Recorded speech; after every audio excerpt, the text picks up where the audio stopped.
ও নিষ্ঠার সঙ্গে নিয়োজিত আমরা তাদেরকে বরাবর সম্মান করি।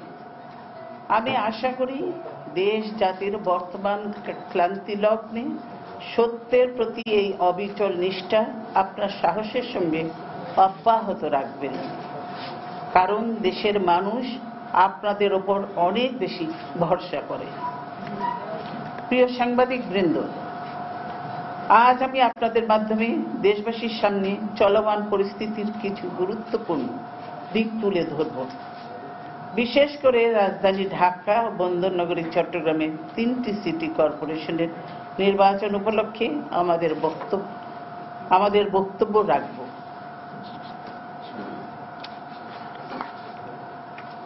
শুরুতেই আমি গত 1 বৈশাখ বাংলা নববর্ষ বরণ উৎসবে যোগ দিতে গিয়ে রাজধানীতে দেশের ঐতিহ্যবাহী সর্বোচ্চ বিদ্যাপীঠ ঢাকা বিশ্ববিদ্যালয়ের টিএসসি এলাকায় জাহাঙ্গীরনগর বিশ্ববিদ্যালয়েও দেশের বিভিন্ন স্থানে আমাদের যে বোনেরা ও মেয়েরা ন্যাক্কারজনকভাবে নির্যাতিত ও সম্মানহানির শিকার হয়েছেন, আমি তাদের প্রতি গভীর সহানুভূতি জানাচ্ছি।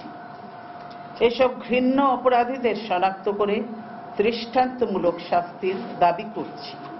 যাদের দায়িত্ব পালনে শৈথিল্য ও কর্তব্যে অবহেলার কারণে কিংবা প্রত্যক্ষ পরোক্ষ প্রশ্রয়ে এ ধরনের জঘন্য ঘটনা ঘটেছে, তাদেরও কঠিন শাস্তি হওয়া উচিত।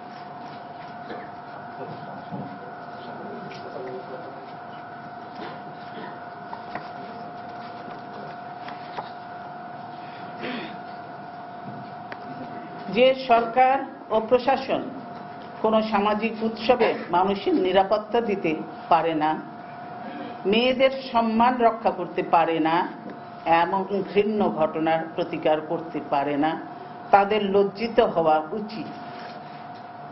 ক্ষমা চেয়ে দায়িত্ব থেকে সরে দাঁড়ানো উচিত।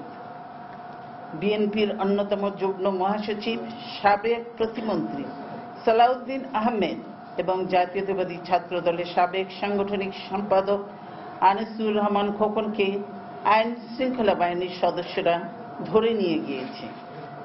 1 মাসেরও বেশি সময় হয়ে গেল, এখনো তাদের কোনো সন্ধান পাওয়া যাচ্ছে না। সালাউদ্দিনকে নিয়ে প্রধানমন্ত্রী নিষ্ঠুর বিদ্রূপ করেছেন। আমরা উৎকণ্ঠিত, আমরা তাদের সন্ধান চাই। তাদেরকে অবিলম্বে পরিবারের কাছে ফিরিয়ে দেয়া হোক। প্রকৃতপক্ষে দেশে এমন কোনো মানুষের সামান্যতম নিরাপত্তাও নেই। যেভাবেই ক্ষমতা কবজা করে থাকুক না কেন, দেশে তো একটা সরকার আছে, কিন্তু মানুষের নিরাপত্তা ও নারীর সম্ভ্রম রক্ষায় তাদের কোনো ভাবনা কিংবা দায়িত্ব আছে বলে মনে হয় না। কেননা তারা জনগণের ভোটে ক্ষমতায় আসেনি, কাজেই জনগণের প্রতি তাদের কোনো দায়িত্ব ও কর্তব্যবোধ নেই। তাদের ভাবনা কেবল ক্ষমতাকে কিভাবে পাকাপোক্ত রাখা যায় এ লক্ষ্যে তারা বিরোধী দল ও ভিন্নমত দমন ও জনগণের গণতান্ত্রিক আন্দোলন ও ন্যায়সঙ্গত প্রতিবাদ বিক্ষোভ স্তব্ধ করার একমাত্র কাজে আইন প্রয়োগকারী সংস্থাগুলোকে নিয়োজিত করে রেখেছে, যার ফলে তারা অন্যায় কাজে উৎসাহিত হচ্ছে। ক্ষমতাসীন দলের লোকদের তারা আইনের ঊর্ধ্বে রেখেছে, ফলে দেশে কোনো আইন শৃঙ্খলা নেই, সৃষ্টি হয়েছে নৈরাজ্যকর পরিস্থিতি।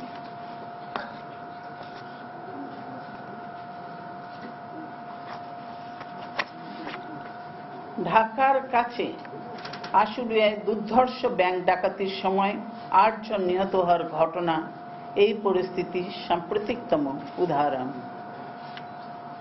সাংবাদিক বন্ধুরা, দেশে কোনো অপরাধের সুষ্ঠু তদন্ত ও ন্যায় বিচার নেই। সবকিছু পরিচালিত হচ্ছে দলীয় স্বার্থে ও রাজনৈতিক দৃষ্টিভঙ্গিতে। আপনারা নিজেরাও সেটা ভালো জানেন। সাংবাদিক দম্পতি সাগর রুনির নিষ্ঠুর ও পৈশাচিক হত্যাকাণ্ডের সুষ্ঠু তদন্ত ও বিচার চেয়ে আপনারা দীর্ঘদিন ধরে আন্দোলন করেছেন, কিন্তু তার সবই অরণ্যে রোদন হয়েছে। দেশে এমন সংস্কৃতি চালু করা হয়েছে যে ক্ষমতাসীন ছাড়া আর কারো কোনো সুবিচার পাওয়ার কোনো অধিকার নেই। সিভিল শাসন ও রাজনীতির একটা শোভন সুন্দর কালচার থাকে। রাজনীতির ভাষা ও প্রতিদ্বন্দ্বী পক্ষের সঙ্গে আচরণ সেই কালচারেরই অংশ।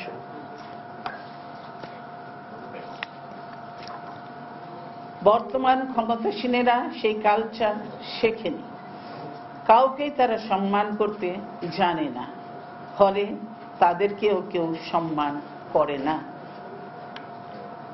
তাদের আচরণ ও ভাষা পরিবেশকে কুলসিত ও পরিস্থিতিকে কেবল উত্তপ্তই করতে পারে। রাজনীতিতে কৌশল থাকে, কিন্তু নিম্নরুচির মানুষেরা অপকৌশলকে কৌশলভাবে আত্মতৃপ্তি লাভ করে। জনগণের সমর্থন নয়, সন্ত্রাস ও রাষ্ট্রীয় সন্ত্রাস এবং অপপ্রচারকেই তারা জেতার পথ বলে ধরে নিয়েছে। যুক্তি, সংযম, সহিষ্ণুতা, পারস্পরিক শ্রদ্ধাবোধ ও সংলাপের পথ তারা এড়িয়ে চলতে চায়। ফলে দেশে সকল সংকটের সূত্র সেখানে। এখান থেকে বেরিয়ে মতামতের বৈচিত্র্যের মধ্যে ঐক্য ও পারস্পরিক শ্রদ্ধাবোধ নিষ্ঠার মাধ্যমে সুস্থ রাজনীতি ধারায় ফিরতে না পারলে আমাদের সমাজ ক্রমাগত পিছিয়ে পড়বে।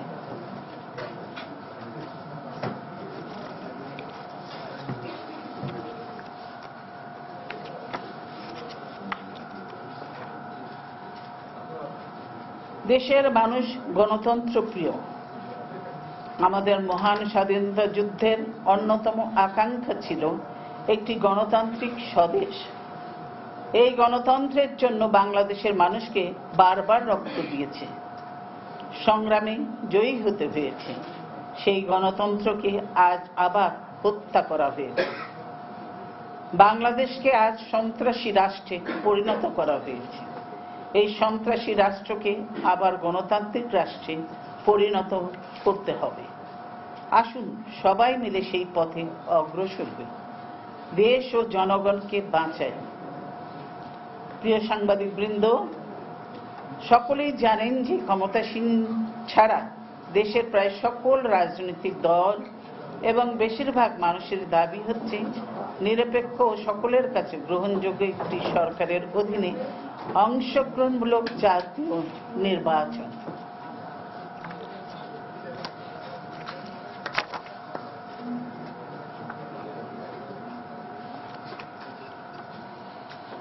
আলোচনার মাধ্যমে সেই সমঝোতা প্রতিষ্ঠা হয়নি বলেই 2014 সালের 5 জানুয়ারি বিএনপির নেতৃত্বাধীন 20 দলীয় জোট সহ অধিকাংশ দল সেই নির্বাচন বর্জন করে। ফলে নির্বাচনের নামে যে প্রহসন হয়েছে তা কোনো গ্রহণযোগ্যতা পায়নি। কথা ছিল এরপর আলোচনার মাধ্যমে একটা সমঝোতার ভিত্তিতে সংসদ ভেঙে নতুন নির্বাচন হবে। সেই আলোচনার জন্য আমরা 1 বছর অপেক্ষা করেছি। এরপর প্রহসনের নির্বাচনের বার্ষিকী উপলক্ষে আমরা ঢাকায় সমাবেশের কর্মসূচি দিলে ক্ষমতাসীনেরা কি ধরনের সন্ত্রাসী পথ বেছে নেয় তা সকলেরই জানা। এর প্রতিবাদ এবং সাংবিধানিক ও রাজনৈতিক অধিকার প্রতিষ্ঠার দাবিতে আমরা শান্তিপূর্ণ কর্মসূচি ঘোষণা করলে তারা আরো বেশি সন্ত্রাসী হয়ে ওঠে, বেছে নেয় নাশকতা আর অন্তর্ঘাতের পথ।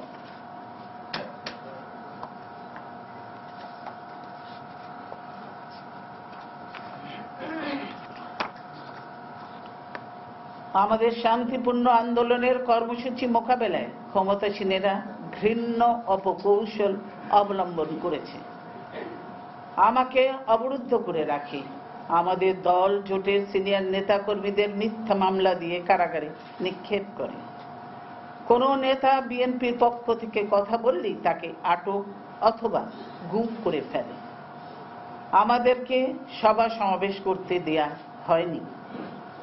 রাজপথে নামার চেষ্টা করলেই গুলি চালিয়েছে কিংবা ধরে নিয়ে গিয়ে দৈহিক নির্যাতন করেছে। দলীয় সশস্ত্র সন্ত্রাসীদের লেলিয়ে দিয়েছে। একই সঙ্গে আমাদের কর্মসূচি ভঙ্গ করতে পুলিশ, র্যাব, বিজেপির পাহারায় রাজপথে ও মহাসড়কে জোর করে যানবাহন নামিয়েছে। সেসব যানবাহনের রহস্যজনক বোমা হামলায় অনেক নিরপরাধ মানুষ নিহত ও দগ্ধ হয়েছে।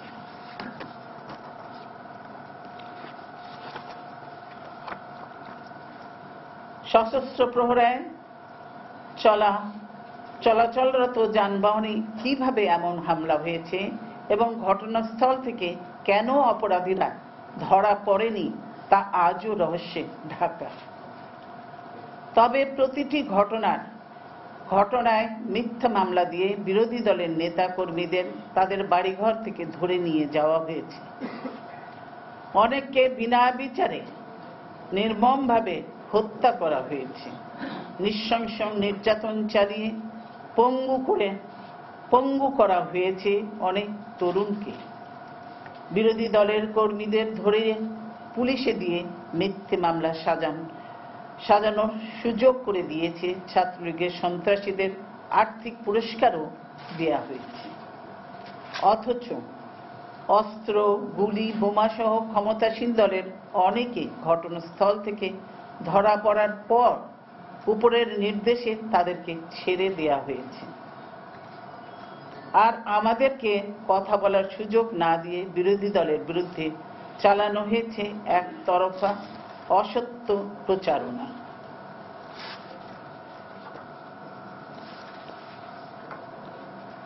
সাংবাদিক ভাই ও বোনেরা, আমরা বোমা হামলায় নিহত ও আহতদের প্রতি গভীর সমবেদনা জানাচ্ছি। এ ধরনের ঘটনার তীব্র নিন্দা করেছি। বোমা হামলায় এবং বিনা বিচারে প্রায় সমান সংখ্যক মানুষকে হত্যার ঘটনার ব্যাপারে আমরা আন্তর্জাতিক তদন্ত দাবি করেছি। আমি আজ আবারও পুনরুল্লেখ করে বলছি, হত্যা, নাশকতা, সন্ত্রাস ও লাশের রাজনীতি আমরা করি না। সন্ত্রাস নির্ভর নষ্ট রাজনীতির চ্যাম্পিয়ন হচ্ছে আওয়ামী লীগ। অতীত ও নিকট ইতিহাস তার সাক্ষ্য বহন করে। এবারেও তারা জনগণের শান্তিপূর্ণ আন্দোলনে ভীত হয়ে দুধারা ছুরির মতো অপকৌশল নিয়েছে। আমাদের কর্মসূচি ভণ্ডুল করতে নিরাপত্তার নিশ্চয়তা দিয়ে সশস্ত্র প্রহরায় একদিকে পথে যানবাহন নামিয়েছে,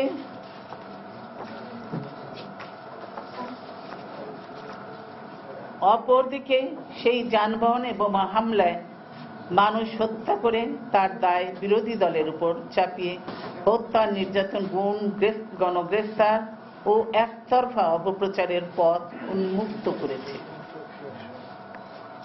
সৌভাগ্যের বিষয়, এই অপরাজনীতি এবং একতরফা অপপ্রচার দেশের বেশিরভাগ মানুষকে বিভ্রান্ত করতে পারেনি।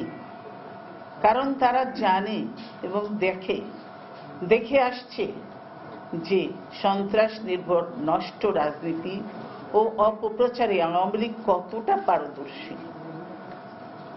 এ প্রসঙ্গে আমি আওয়ামী লীগের সাবেক একজন নেতা, বর্তমান কৃষক শ্রমিক জনতা লীগের সভাপতি আব্দুল কাদের সিদ্দিকীর বীরুত্তমের একটি উক্তির কথা উল্লেখ করতে চাই। তিনি আওয়ামী লীগ সভানেত্রীর সাম্প্রতিক কার্যকলাপ সম্পর্কে মন্তব্য করেছেন, শেখ হাসিনা মেরেও জিতেছে, কেঁদেও জিতেছেন। মুক্তিযোদ্ধা রাজনীতিক জনাব সিদ্দিকীর সঙ্গে আমি একটু দ্বিমত পোষণ করতে চাই। মানুষ মারায় যদি জেতার প্রশ্ন আছে, শেখ হাসিনা তাতে অবশ্যই জিতেছেন। তবে কেঁদে তিনি জিততে পারেননি। শেখ হাসিনার পরিকল্পিত নৃশংসতার শিকার হয়ে যারা জীবন দিয়েছেন তাদের জন্য তার কান্নাকে এদেশের বেশিরভাগ মানুষ কান্নার অভিনয় হিসেবেই মনে করেন। তাই তিনি যত কাঁদেন এবং যত অপপ্রচার করেন, মানুষ তত বেশি মুখ ফিরিয়ে নেয় তার দিক থেকে। আমরা মানুষের জন্য রাজনীতি করি, মানুষের মনের অব্যক্ত ভাষা পাঠ করতে পারি। দেশের মানুষ কি চায় তা আমরা জানি ও বুঝি। দেশের মানুষ যে সীমাহীন অপপ্রচারে বিভ্রান্ত হয়নি তার প্রমাণ আমরা পাচ্ছি, আপনারাও দেখেছেন।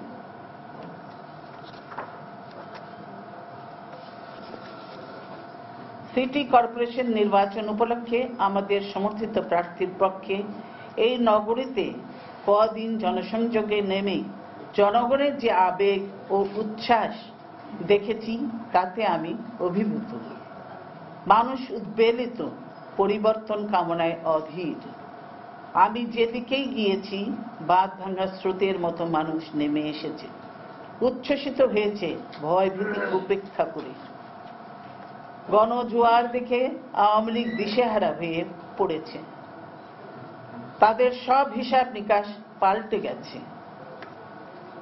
আমার হাতে রাষ্ট্রীয় ক্ষমতা নেই, কামান বন্দুক নেই, পুলিশ র্যাব বিজেপি আনসার নেই, কোনো বাহিনী নেই, সশস্ত্র সন্ত্রাসী নেই। আমার আছে শুধু আল্লাহর উপর ভরসা আর দেশবাসীর সমর্থন ও দোয়া। এর উপর নির্ভর করেই আমি রাজপথে নেমেছি, জনগণের কাছে যাচ্ছি। এতে এত ভয় পাবার কি আছে? কিন্তু তারা ভয় পেয়েছে।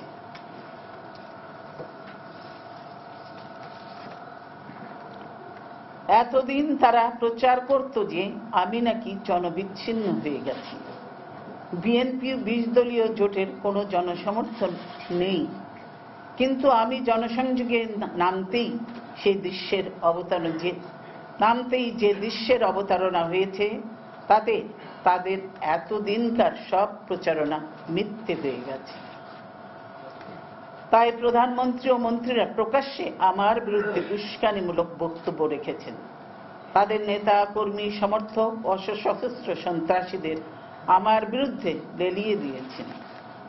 তারা প্রকাশ্যে হাজার হাজার মানুষের সামনে এবং সাংবাদিকদের উপস্থিতিতে উত্তরা, কারওয়ান ফকিরাপুলের কাছে ও বাংলা মোটরে আমার গাড়িবহরে পরপর 4 দিন হামলা করেছে। বাংলা মোটরে আমাকে বহনকারী গাড়ির উপর সশস্ত্র হামলা চালানো হয়, গাড়িটি ব্যাপকভাবে ক্ষতিগ্রস্ত হয়, বহরের অন্যান্য যানবাহনও ভাঙচুর করা হয়।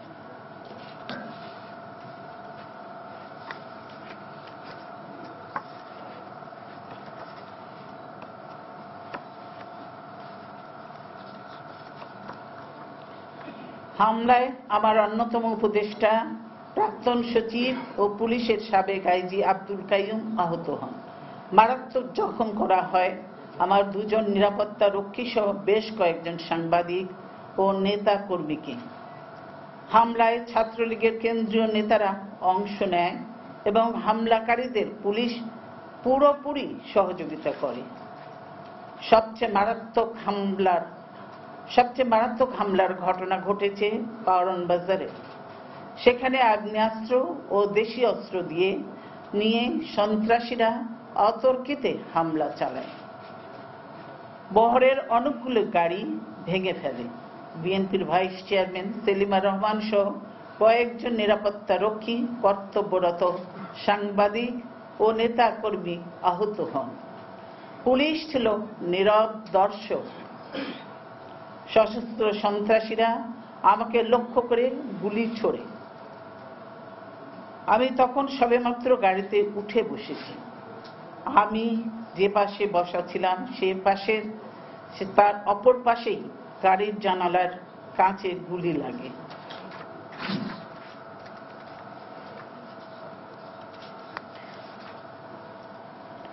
এতে গ্লাস ভেদ না করলেও তা ফেটে যায়। আল্লাহর রহমতে অল্পের জন্য আমার জীবন রক্ষা পায়। কতটা মারাত্মক আগ্নেয়াস্ত্র থেকে গুলি করলে বুলেট প্রুফ গাড়ির কাঁচ ফেটে যায় তা সবাই বোঝে।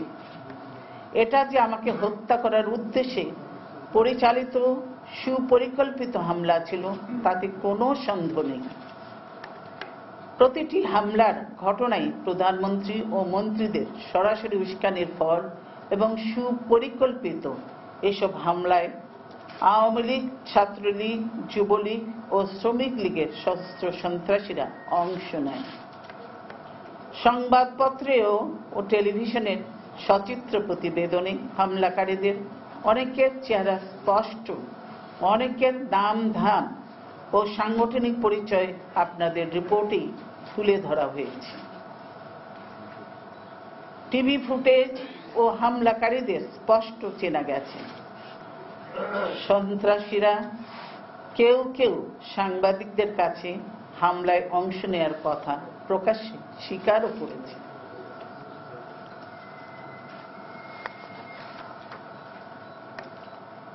ফকিরের পুলের কাছে আমার গাড়ি বহরে হামলার সময় ঢাকা দক্ষিণে আওয়ামী লীগ সমর্থিত মেয়র প্রার্থী নিজে উপস্থিত ছিলেন।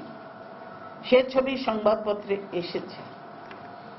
কারণ বাজারে আমার প্রাণনাশের উদ্দেশ্যে পরিচালিত সশস্ত্র হামলায় অংশগ্রহণকারীদের কয়েকজনকে ঢাকা উত্তরে আওয়ামী লীগ সমর্থিত প্রার্থীর পাশ থেকে তার পক্ষে প্রচার চালাতে দেখা গেছে।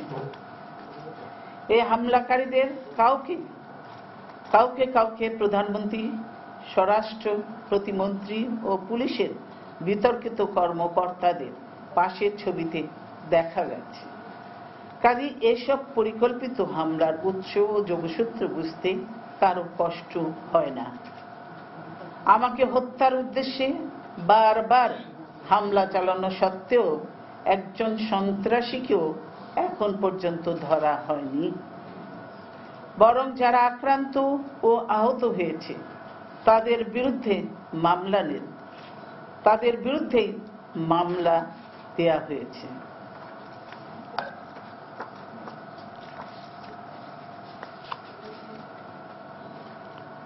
আর গ্রেফতার করা হয়েছে আমাদের সমর্থিত কাউন্সিলর প্রার্থীদের। আটক করা এবং হুমকি দেওয়া হচ্ছে বিএনপির নেতা, কর্মী, সমর্থক ও ভোটারদের।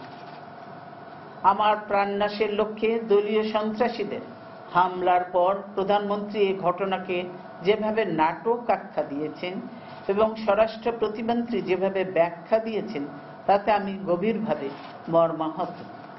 আমি বুঝতে পারছি এর কোনো বিচার হবে না। সন্ত্রাসীরা ক্ষমতার খুঁটির জোরে ও আশকারা পেয়ে একের পর এক নির্বিঘ্নে হামলা চালিয়ে যাচ্ছে, কিন্তু এতে আমি ভয় পাই না। জীবন মৃত্যুর মালিক আল্লাহ রাব্বুল আলামিন, তিনি রক্ষা করলে আমাকে কেউ হত্যা করতে পারবে না। আমি একথাও দৃঢ়ভাবে বিশ্বাস করি যে আল্লাহ একদিন এই অন্যায়, অবিচার, এই সন্ত্রাস, এই মিথ্যাচার এবং এই হত্যা চেষ্টার ন্যায় বিচার করবেন।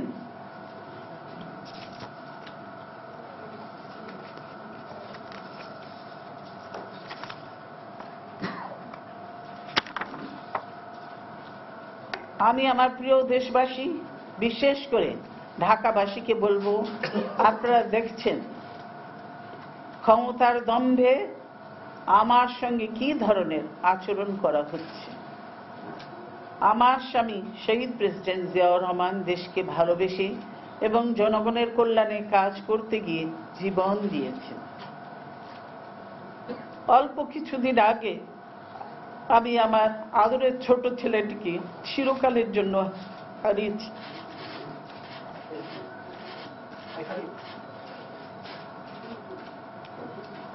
আমার একমাত্র জীবিত সন্তানটি অমানবিক নির্যাতনের শিকার হয়ে দীর্ঘদিন ধরে দূর দেশে চিকিৎসাধীন রয়েছে। জীবনের এই প্রান্তে এসে প্রিয় মাতৃভূমিকে স্বজনহীন পরিবেশে চরম রাজনৈতিক প্রতিহিংসার শিকার হয়ে এখনো আমি জনগণের অধিকার প্রতিষ্ঠার জন্য সাধ্যমতো সংগ্রাম করে যাচ্ছি। এখন আপনারাই আমার স্বজন, আপনারাই আমার আত্মীয়, আমার সকল তৎপরতা আপনাদেরকে ঘিরে।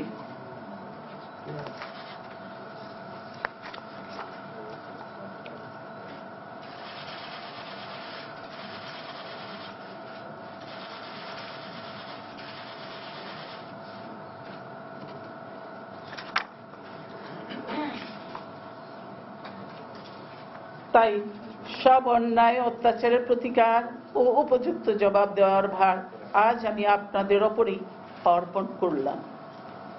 আমার প্রাণনাশের জন্য উপর্যুপরি হামলার ঘটনায় দেশবাসী ও বিদেশি বন্ধুরা যার উদ্বেগ, উৎকণ্ঠা ও সহমর্মিতা প্রকাশ করেছেন, আমি তাদের সকলের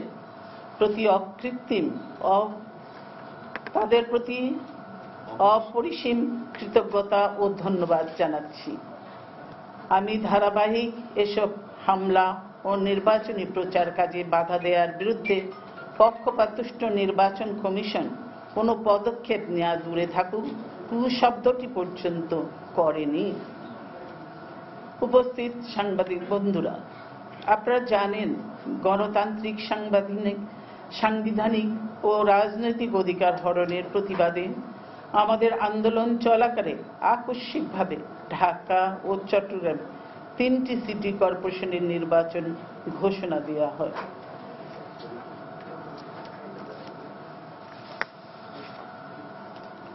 নির্বাচনটি নির্দলীয় ভিত্তিতে হওয়ার কথা থাকলেও প্রধানমন্ত্রী ও আওয়ামী লীগ সভানেত্রী 3টি সিটিতে তার মনোনীত মেয়র প্রার্থী ঘোষণা করেন।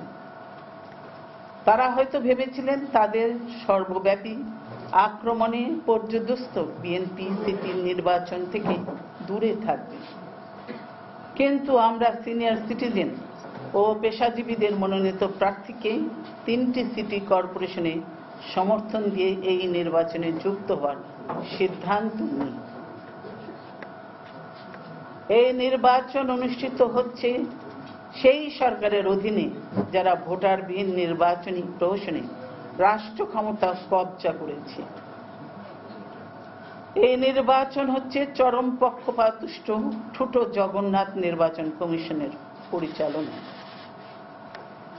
নির্বাচনী দায়িত্ব পালনে রয়েছে চরমভাবে দলীয়করণ করা প্রশাসন ও আইন শৃঙ্খলা রক্ষাকারী বাহিনী।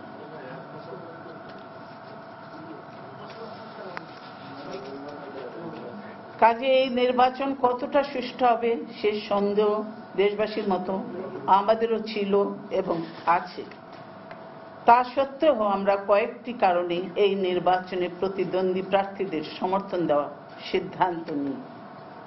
1, আমরা শুধু জাতীয় সংসদ নির্বাচন নির্দলীয় নিরপেক্ষ সরকারের অধীনে অনুষ্ঠানের দাবি করেছি। স্থানীয় নির্বাচনের ব্যাপারে আমাদের ওই দাবি নেই। 2, দেশের অন্যান্য সিটি কর্পোরেশন, পৌরসভা, উপজেলা নির্বাচনে বিএনপির নেতৃত্বে 20 দলীয় জোট অংশ নিয়েছে। সবগুলো সিটিতে আমরা বিপুল ভোটে জিতেছি। উপজেলা ও পৌরসভা নির্বাচনগুলোতে প্রথম পর্বেও আমাদের সমর্থিত প্রার্থীরা বিপুলভাবে জয়লাভ করে। এই পরিস্থিতি দেখে আওয়ামী লীগ কেন্দ্র দখল, সন্ত্রাস, ভোট ডাকাতি ও কারচুপি করে অনেক জায়গায় আমাদের বিজয় ছিনিয়ে নেয়।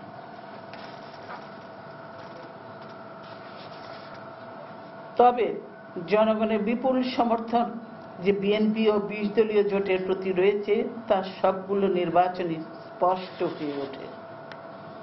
3, সভা সমাবেশ সহ সকল গণতান্ত্রিক অধিকার ও জনগণের কাছে যাবার সুযোগ আমাদের জন্য বন্ধ করে দেওয়া হয়েছিল। সিটি নির্বাচনে অংশগ্রহণের মাধ্যমে সীমিত আকারে হলেও সে সুযোগ আমরা নিতে চেয়েছি। 4, একটি গণতান্ত্রিক দল হিসেবে সকল পর্যায়ে জনপ্রতিনিধিত্বমূলক ব্যবস্থায় আমরা বিশ্বাস করি। তাই আমরা নির্বাচনমুখী একটি দল হিসেবে প্রশাসনিক ও আমলাতান্ত্রিক কর্তৃত্বের জায়গায় জনগণের প্রতিনিধি নির্বাচনের এই প্রক্রিয়ায় অংশগ্রহণকে সঠিক সিদ্ধান্ত বলে মনে করেছি।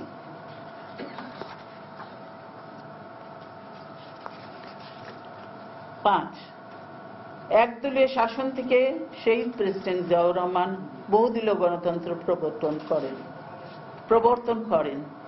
স্বৈরাচার বিরোধী আন্দোলনে বিজয়ের পর গণতান্ত্রিকভাবে নির্বাচিত হয়েই আমরা সংসদীয় পদ্ধতি প্রবর্তন করি। জনগণের সরাসরি ভোটে সিটি কর্পোরেশনে মেয়র নির্বাচনের ব্যবস্থাও আমরাই করি। যে গণতন্ত্র ও ভোটের অধিকার আমরা প্রতিষ্ঠা করেছি, সেই প্রক্রিয়ার সঙ্গে যুক্ত থাকাটাই বিএনপি যুক্তিসঙ্গত মনে করেছে। 6, সর্বোপরি জনগণের ওপর আমাদের রয়েছে অটুট আস্থা। আমরা মনে করি দেশের মানুষ সুযোগ পেলেই আমাদেরকে সমর্থন করবে এবং আমাদের সমর্থিত প্রার্থীদের বিপুল ভোটে বিজয়ী করবে। 7, এই নির্বাচনকে আমরা সরকার, শাসক দল, নির্বাচন কমিশন, রাষ্ট্রীয় প্রশাসন ও আইন শৃঙ্খলা বাহিনীর জন্য একটি টেস্ট কেস হিসেবে নিয়েছি। এটি স্থানীয় সরকার নির্বাচন। এই নির্বাচনে রাষ্ট্রীয় ক্ষমতার কোনো পরিবর্তন হবে না।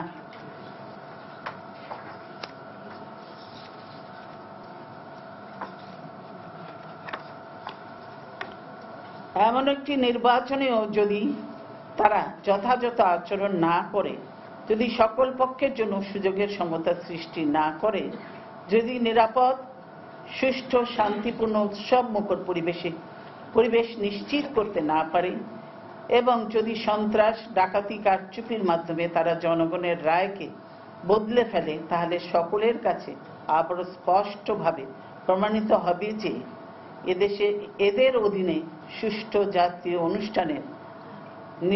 জাতীয় নির্বাচন অনুষ্ঠানের চিন্তা সম্পূর্ণ অবাস্তব ও অবান্তর।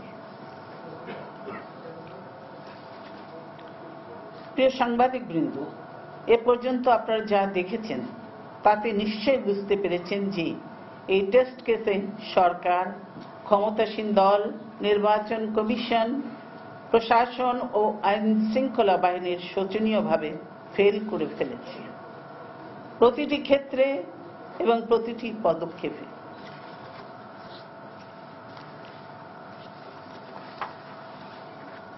এই পরিস্থিতিতে একটি সুষ্ঠু, শান্তিপূর্ণ, নিরাপদ ও উৎসবমুখর পরিবেশে ভোট কেন্দ্রে ভোটারদের নির্বিঘ্নে ভোটদান নিশ্চিত করতে আমরা নির্বাচনী এলাকায় বিচারিক ক্ষমতা সহ সশস্ত্র বাহিনীর পর্যাপ্ত পরিমাণ সদস্য মোতায়েনের দাবি করেছিলাম, যাতে ভোট দেয়া, ভোট গণনা, ফল প্রকাশ এবং নির্বাচন পরবর্তী সময়ের সম্ভাব্য সহিংসতাও রোধ করা যায়।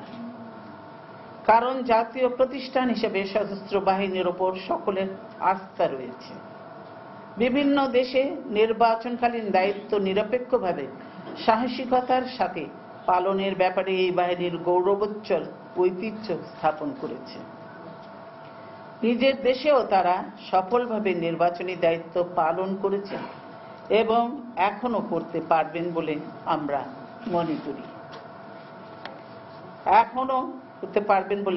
করি।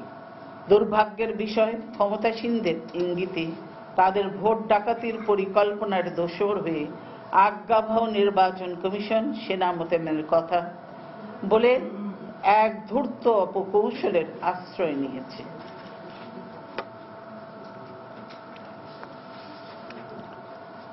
তারা প্রথমে বলেছিল স্ট্রাইকিং ফোর্স হিসেবে নির্বাচনের সময় ও আগে পরে মোট 4 দিন নির্বাচনী এলাকায় সেনা মোতায়েন থাকবে। পরে তারা তাদের চিঠি বদল করে নতুন সংশোধিত চিঠি পাঠিয়েছে। এতে বলা হয়েছে সশস্ত্র বাহিনীর সদস্যরা সেনা ছাউনিতেই থাকবেন, রিজার্ভ ফোর্স হিসাবে রিটার্নিং অফিসার প্রয়োজন বোধে ডাকলেই কেবল তারা কোথাও যেতে পারবেন এবং ম্যাজিস্ট্রেটের নির্দেশে কাজ করবেন। এটা অর্থহীন এবং পুরোটাই প্রতারণামূলক। সশস্ত্র বাহিনীর ওপর যে তাদের কোনো আস্থা নেই, এতে তা আবারও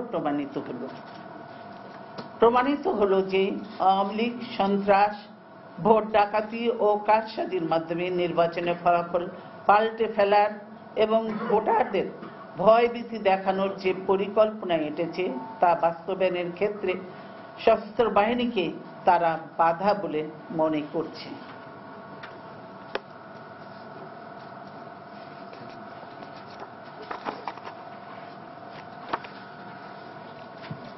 আর ক্ষমতাসীনদের সন্ত্রাস ও কারচুপির পরিকল্পনায় সহায়তা দিতেই নির্বাচন কমিশন এই পদক্ষেপ নিয়েছে। আমরা বিচারিক ক্ষমতা সহ সশস্ত্র বাহিনীকে নির্বাচনী এলাকা জুড়ে ভোটের দিন এবং আগে পরে নির্দিষ্ট সময়ের জন্য মোতায়েন করতে আবারও দাবি জানাচ্ছি। ক্ষমতা উপস্থিত সাংবাদিকবৃন্দ, ক্ষমতাসীনদের ভোট ভীতির ও পরাজয়ের আলামত সব দিক দিয়ে স্পষ্ট হয়ে উঠেছে। তাই তারা আমাদের প্রচার কাজে বাধা দিচ্ছে ও হামলা চালাচ্ছে। ভোটাররা যাতে ভয় পেয়ে ভোট কেন্দ্রে না যায় তেমন ভীতিকর পরিবেশ সৃষ্টি করতেই তারা সর্বমুখী সন্ত্রাস চালাচ্ছে। নজিরবিহীনভাবে পুলিশ বাহিনীকে তারা আওয়ামী লীগের প্রার্থীদের অবস্থা যাচাইয়ে সরেজমিনে জরিপের কাজে নামিয়েছে।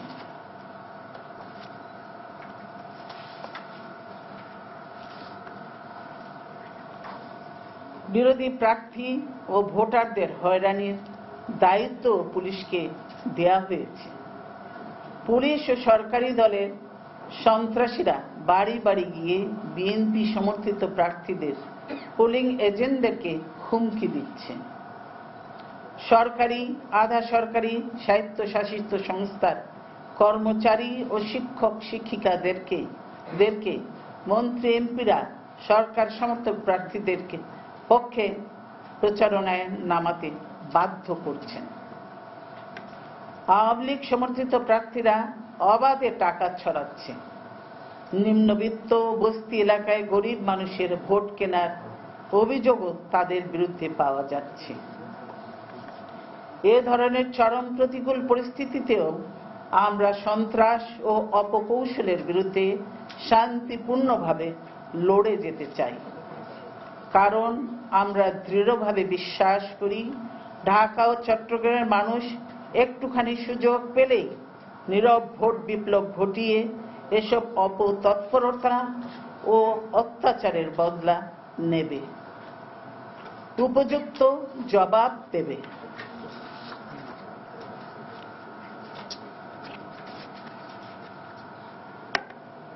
আমি তাই ঢাকা ও চট্টগ্রামবাসীর উদ্দেশ্যে বলতে চাই, ক্ষমতাসীনেরা গত 5ই জানুয়ারি আপনাদের ভোটের অধিকার কেড়ে নিয়েছে। আপনারা ভোট কেন্দ্রে যাননি, তবু শতকরা 40% ভোট পড়েছে বলে মিথ্যা হিসাব দিয়ে আপনাদের অপমান করেছে। ভোট ছাড়াই এরা জনগণের ভুয়া প্রতিনিধি সেজেছে। এদের ভোট চাওয়ার কোনো অধিকার নেই। এরা শেয়ার বাজার লুট করে আপনাদের ফতুর করেছে। এরা কুইক রেন্টালের নামে বিদ্যুৎ খাত থেকে বেসুমার অর্থ লুটেছে। পদ্মা সেতুর টাকা চুরি করে বড় গলায় কথা বলছে। এরা দফায় দফায় গ্যাস ও বিদ্যুতের দাম বাড়িয়েছে। এরা ব্যাংকগুলো থেকে হাজার হাজার কোটি টাকা লুটে নিয়েছে। মানুষের রক্ত শুষে দেশে বিদেশে সম্পদের পাহাড় গড়েছে। এরা আপনার সন্তান ও ভাইদের গুম, খুন, অপহরণ করছে। পথে ঘাটে লাশ ফেলে রেখেছে। এরা বহু মায়ের কোল খালি করেছে।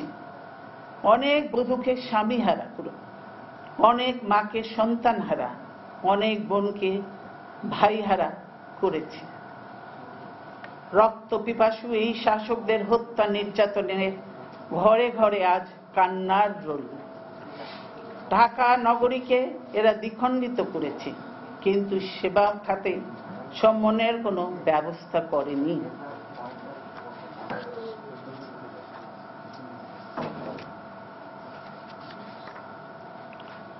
নির্বাচন ছাড়াই ঢাকা 2টি সিটি কর্পোরেশনে এরা প্রশাসক বসিয়ে বছরের পর বছর আপনাদেরকে শাসন, শোষণ ও দুর্নীতি করেছে। জনগণের ভোটে নির্বাচিত মেয়র, উপজেলা চেয়ারম্যান ও অন্যান্য প্রতিনিধিদের মিথ্যে মামলায় আটক এবং তাদেরকে সাসপেন্ড করে এরা সারা দেশের ভোটারদের অপমান করেছে। ঢাকা মহানগরীকে এরা ময়লা, আবর্জনা, দুর্গন্ধ, মশা ও যানজটের শহর বানিয়েছে। রাস্তাঘাটের অবস্থা বেহাল করে ফেলেছে। বসবাসের অনুপযোগী করে ফেলেছে এই রাজধানীকে। নাগরিক সেবার কোনো ব্যবস্থা না করে এরা বড় বড় প্রকল্পের নামে নিজেদের পকেট ভারী করেছে কমিশনের টাকায়। মাদকের ব্যাপক বিস্তার ঘটিয়ে তরুণ সমাজকে এরা বিপদগামী করছে।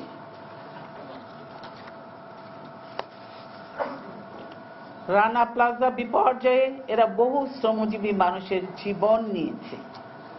ক্ষতিপূরণের নামে টাকা সংগ্রহ করেও সেই টাকা ক্ষতিগ্রস্ত পরিবারগুলোকে এরা দেয়নি। ন্যায়সঙ্গত আন্দোলনকারী অনেক গার্মেন্টস শ্রমিককে এরা হত্যা ও নির্যাতন করেছে।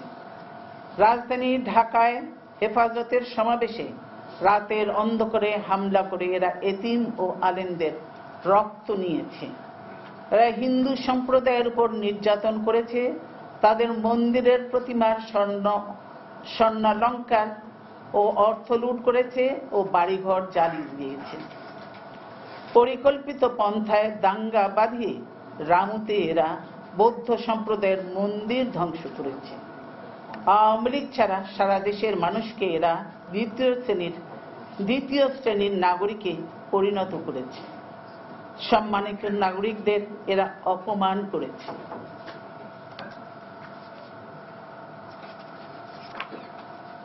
গ্রামীণ ব্যাংক দখল করে নিয়ে গেছে ধ্বংসের দ্বার প্রান্তে। নিত্যপণ্যের দামের সীমাহীন ঊর্ধ্বগতিতে জনজীবনকে এরা দুর্বিষহ করেছে। জনগণকে দেয়া প্রতিটি ওয়াদা এরা ভঙ্গ করেছে। দখল, চাঁদাবাজি, সন্ত্রাস, জুলুম ও দলীয়করণে প্রতিটি স্তরের মানুষকে এরা অতিষ্ঠ করে তুলেছে। নারীর সম্ভ্রমহানি ও লাঞ্ছনায় এরা অতীতের সব রেকর্ড ভঙ্গ করেছে। সিটি কর্পোরেশন সহ সকল ঠিকাদারি কাজে এরা টেন্ডার ডাকাতির সিন্ডিকেট গড়ে তুলেছে। পিলখানা হত্যাকাণ্ডে নিহত সেনা কর্মকর্তাদের পরিবার সমূহকে এরা ন্যায় বিচার থেকে বঞ্চিত করেছে, আড়াল করেছে প্রকৃত অপরাধীদের।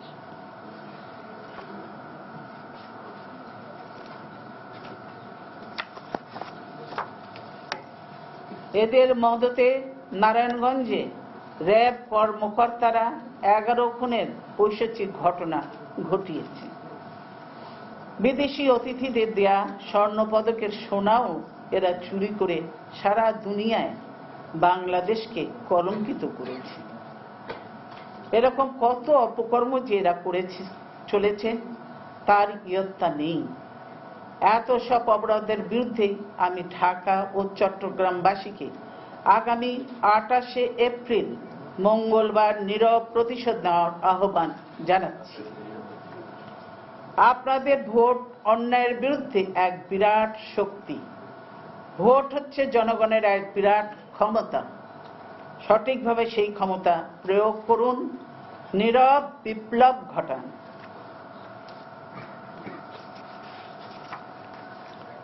আপনারা কেউ ভয় পাবেন না। মা, বোন, মুরব্বী, তরুণ সহ সব বয়স ও শ্রেণী পেশার ভোটার সকাল সকাল ভোট কেন্দ্রে যাবেন, লাইন ধরে শান্তিপূর্ণভাবে ভোট দেবেন। অনিয়ম ও কারচুপি দেখলে সবাই মিলে প্রতিবাদ করবেন। মনে রাখবেন, দেশের সম্পদ লুটপাট করে এবং আপনাদের রক্ত শুষে এরা টাকার পাহাড় গড়েছে। কাজে এরা যে টাকা বিলাচ্ছে সেটা আপনাদেরই টাকা। ওদের কাছ থেকে টাকা নিলেও ভোট বিক্রি করবেন না। টাকা নেবেন কিন্তু বিবেক অনুযায়ী ভোট দেবেন, কারণ ভোট বিক্রি আর ঈমান বিক্রি একই কথা। বর্তমান আওয়ামী লীগ ও তাদের দোসরেরা যেভাবে উগ্র, সন্ত্রাসী ও দাম্ভিক হয়ে উঠেছে, কোনোভাবে এই 3টি সিটি কর্পোরেশনের নির্বাচনের ফল কেড়ে নিতে পারলেই তারা আপনাদেরকে আর মানুষ বলে গণ্য করবে না।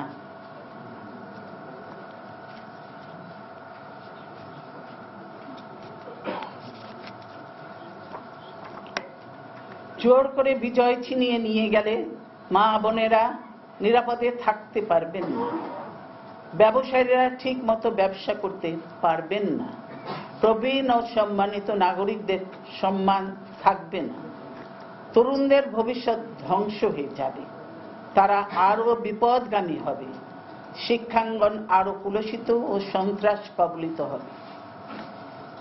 তাই এবার নিজেদের স্বার্থে বুঝে শুনে ভোট দিতে হবে এবং ভোটের ফল বুঝে নিতে হবে।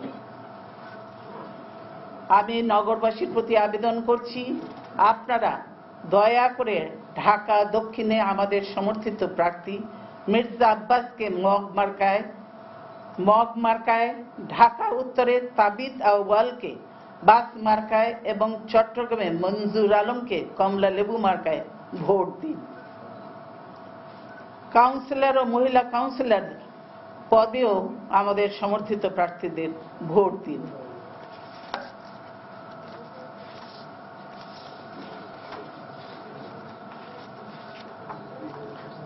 আপনার ভোট হোক অন্যায় অবিচারের বিরুদ্ধে প্রতিবাদের ভোট। আপনার ভোট হোক বাসযোগ্য, পরিচ্ছন্ন, উন্নত, আধুনিক, যানজটমুক্ত, পরিকল্পিত, নিরাপদ নগরী গড়ার পক্ষের ভোট। আমরা নবীন ও প্রবীণ, অভিজ্ঞতা ও তারুণ্যের সমন্বয় করে প্রার্থী বাছাই করেছি।